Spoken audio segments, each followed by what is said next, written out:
Halo semua, kembali lagi bersama saya Monica Romohorbo. Pada kesempatan kali ini, kita akan membahas materi kerjasama internasional.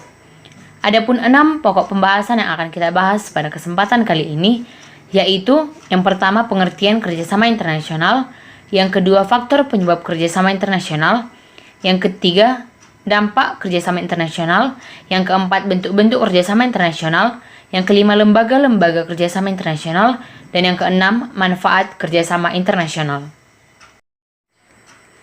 Yang pertama, apa itu pengertian kerjasama internasional? Kerjasama internasional adalah kerjasama pada bidang ekonomi yang dilakukan satu negara dengan negara lain atau dengan beberapa negara lain sekaligus yang saling menguntungkan. Kemudian, faktor penyebab kerjasama internasional. Faktor penyebab kerjasama internasional dibagi menjadi dua. Yang pertama, karena adanya perbedaan antara negara tersebut, yaitu perbedaan sumber daya alam, iklim dan kesuburan tanah, perbedaan ilmu pengetahuan dan teknologi, dan perbedaan ideologi. Dan yang kedua, adanya persamaan antara negara tersebut, yaitu kesamaan sumber daya alam, kesamaan kondisi geografis, kesamaan ideologi, dan kesamaan agama. Selanjutnya, dampak kerjasama internasional. Dampak kerjasama internasional dibagi menjadi dua. Yang pertama, dampak positif, yaitu mempercepat pertumbuhan ekonomi, menghilangkan hambatan perdagangan internasional, memperluas kesempatan kerja, meningkatkan kesejahteraan dan kemakmuran masyarakat, memperkuat posisi perdagangan. Dan yang kedua, dampak negatif, yaitu ketergantungan terhadap negara lain, salah penerapan penggunaan teknologi, mendorong masyarakat hidup konsumtif, dan intervensi asing terhadap kebijakan ekonomi Indonesia. Yang berikutnya adalah bentuk-bentuk kerjasama ekonomi internasional. Bentuk-bentuk kerjasama ekonomi internasional dibagi menjadi 5. Yang pertama adalah kerjasama ekonomi bilateral. Kerjasama ekonomi bilateral adalah kerjasama ekonomi yang terjadi antara dua negara, seperti kerjasama antara Indonesia dengan Korea Selatan.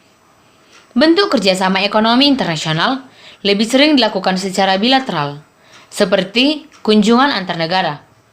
Pada gambar tersebut, kita dapat melihat bahwa Presiden Republik Indonesia, yakni Bapak Insinyur Haji Joko Widodo, bersama dengan Ibu Negara Iriana Widodo saat kunjungannya ke Seoul, Korea Selatan, sejak 9 September tahun 2018 yang lalu, yang merupakan kunjungan balasan Presiden Korea Selatan Moon Jae-in saat tahun 2017 lalu.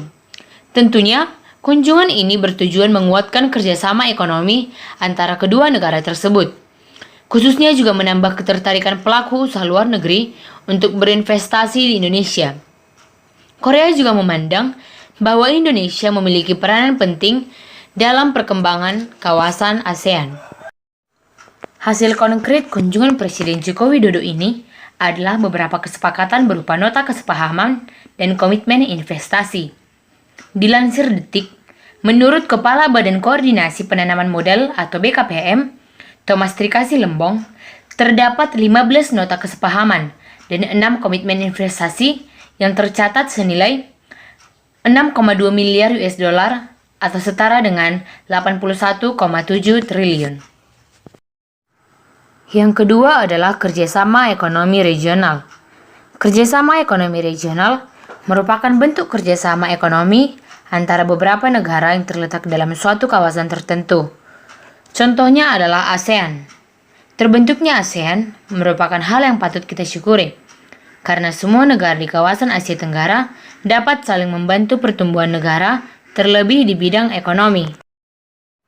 Yang ketiga adalah kerjasama ekonomi multilateral. Kerjasama ekonomi multilateral adalah bentuk kerjasama antara dua negara atau lebih dan tidak dibatasi oleh wilayah tertentu, tetapi lebih bersifat internasional. Contohnya adalah IMF. IMF merupakan singkatan dari International Monetary Fund, yang merupakan suatu lembaga keuangan dunia yang memiliki wewenang untuk menangani masalah pada keuangan. Masalah keuangan yang berada di bawah wewenang IMF merupakan pengangguran yang tinggi, inflasi keuangan, depresiasi mata uang yang disebabkan karena persaingan dalam perdagangan antar negara, sistem keuangan, dan perbankan negara yang runtuh, serta neraca pembayaran yang defisit. Yang keempat adalah kerjasama ekonomi antar regional.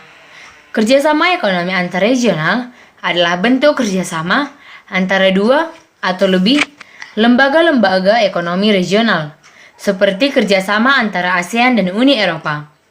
Namun pernah terjadi masalah antara ASEAN dan Uni Eropa, yakni diskriminatif terhadap produk kelapa sawit dan beras yang berasal dari Asia Tenggara oleh Uni Eropa.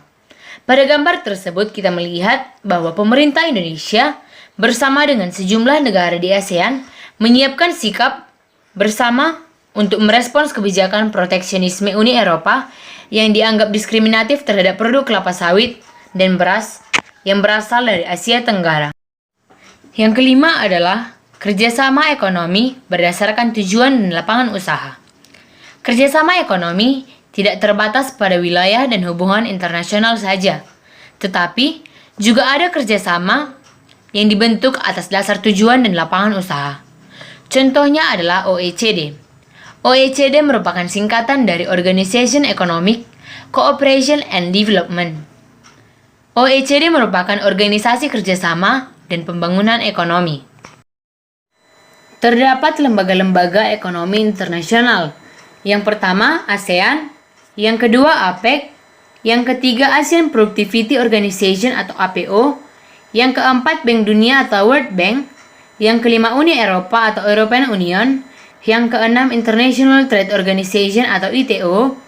Yang ketujuh, International Labour Organization atau ILO. Yang kedelapan, Organization of Petroleum Exporting Countries atau OPEC. Yang kesembilan, International Monetary Fund atau IMF. Yang kesepuluh, Liga Arab. Yang ke-11 ASEAN Development Bank atau ADB atau Bank Pembangunan. Yang ke-12 North American Free Trade Agreement atau NAFTA. Yang ke-13 Islamic Development Bank atau IDB. Yang ke-14 International Development Association atau IDA. Yang ke-15 International Finance Corporation atau IFC. Yang ke-16 International Center for Settlement of Investment Disputes atau ICSID. Yang ke-17 United Nations Development Program atau UNDP. Yang ke-18 Economy and Social Council atau ECOSOC. Yang ke-19 Economic Commission for Asia and the Far East atau ECAF. Dan yang ke-20 World Trade Organization atau WTO. Yang terakhir adalah manfaat kerjasama internasional. Dalam aktivitas ekonomi, suatu negara membutuhkan bantuan dari negara lain. Oleh karena itu, hubungan kerjasama di bidang ekonomi sangat dibutuhkan. Manfaat yang dapat diperoleh dari kerjasama ekonomi internasional bagi perekonomian suatu negara antara lain sebagai berikut. Yang pertama, kemajuan perekonomian. Hal ini dapat dilihat dari aktivitas ekspor-impor barang dan jasa. Semakin tinggi nilai ekspornya, devisa negara semakin banyak. Yang kedua, peningkatan kualitas tenaga kerja. Banyaknya barang yang diekspor ke luar negeri menuntut tenaga kerja untuk meningkatkan kecerdasan, keterampilan, dan kreativitasnya. Dengan demikian, kualitas tenaga kerja Indonesia semakin meningkat. Yang ketiga, efisiensi harga. Tingginya permintaan barang dan jasa untuk dalam dan luar negeri dapat menekan harga pokok per unit produksi. Yang keempat, memperoleh kemudahan untuk mendapatkan bahan baku dan bahan penolong yang diperlukan untuk proses produksi. Suatu negara dapat memperoleh kemudahan untuk mendapatkan bahan baku dan bahan penolong yang diperlukan untuk proses produksi apabila turut serta dalam kerjasama internasional. Yang kelima, memperluas lapangan kerja. Kerjasama dalam berbagai bidang ekonomi dapat membuka lapangan kerja baru, sehingga dapat menurunkan angka pengangguran dan kemiskinan. Yang keenam, berkembangnya kegiatan ekonomi suatu negara. Kegiatan ekonomi di suatu negara dapat berkembang karena masuknya modal asing. Yang ketujuh, perkembangan ilmu pengetahuan dan teknologi. Suatu negara mempunyai kesempatan untuk menimba ilmu pengetahuan dan teknologi dari negara maju. Yang kedelapan, Negara dapat mengimpor barang-barang tertentu yang akan mahal bila diproduksi sendiri.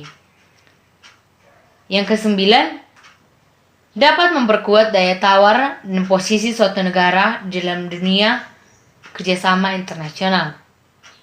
Dan yang kesepuluh, berkurangnya ketimpangan antara negara maju dan negara berkembang. Ketimpangan antara negara maju dan negara berkembang dapat berkurang. Misalnya dengan memberi bantuan ekonomi dari negara maju ke negara berkembang.